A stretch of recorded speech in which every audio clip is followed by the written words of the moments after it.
So I've gotten some requests to talk about the new Halloween movie, and I'm definitely going to review that, but before I review that one, I want to review the original, so that's what I'm doing right now.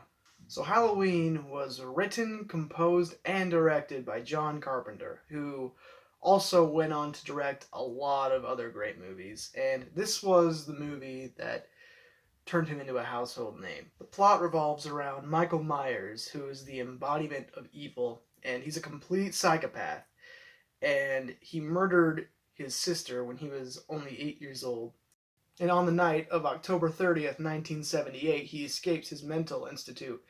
So on the next night, which is Halloween, he can go on a massive killing spree. And so we see this story unfold from his perspective and from two other characters' perspectives. The first character I'm going to talk about is Laurie Strode. Laurie is pretty much that good girl archetype that we've all come to expect when seeing horror movies. She's the only one of her friends who isn't constantly raising hell, and that also sets up another horror cliche, and that is all of the mischievous kids who are drinking, smoking, and having sex are the ones who get killed off first. And that's a trope that seems to sneak into horror movies to this day. It's a very, very common horror movie cliche. I absolutely love Jamie Lee Curtis in this film, and I cannot wait to see her character progress in the new 2018 film.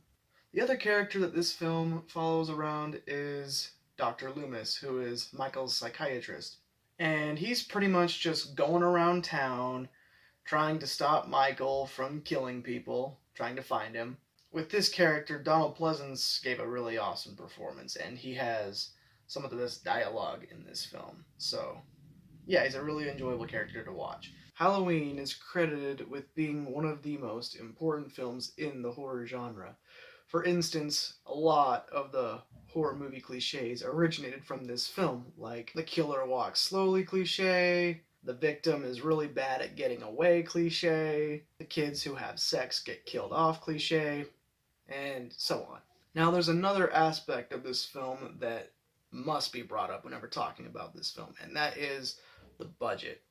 This film was made on a budget of $300,000, which is like nothing in the film industry. Now, for a film that was made for a budget of $300,000, this film looks amazing.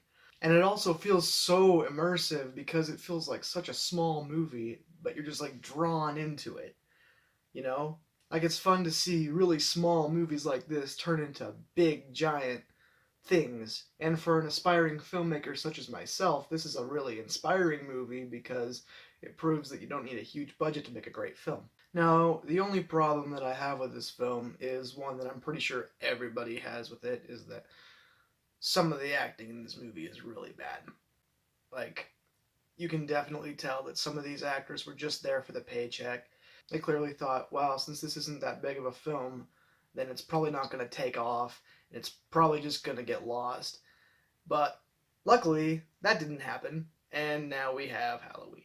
If there's one thing that this movie proves, it's that you don't always have to have the greatest cast to make a great film. Halloween is also a really fun movie, and that's honestly my favorite part about this film, is that it's fun to watch Michael Myers going and killing these characters that are just so stupid, you know? John Carpenter made a movie with such great atmosphere. It captured both the fun and the horror of this holiday. Overall, Halloween is a horror classic, and I love it.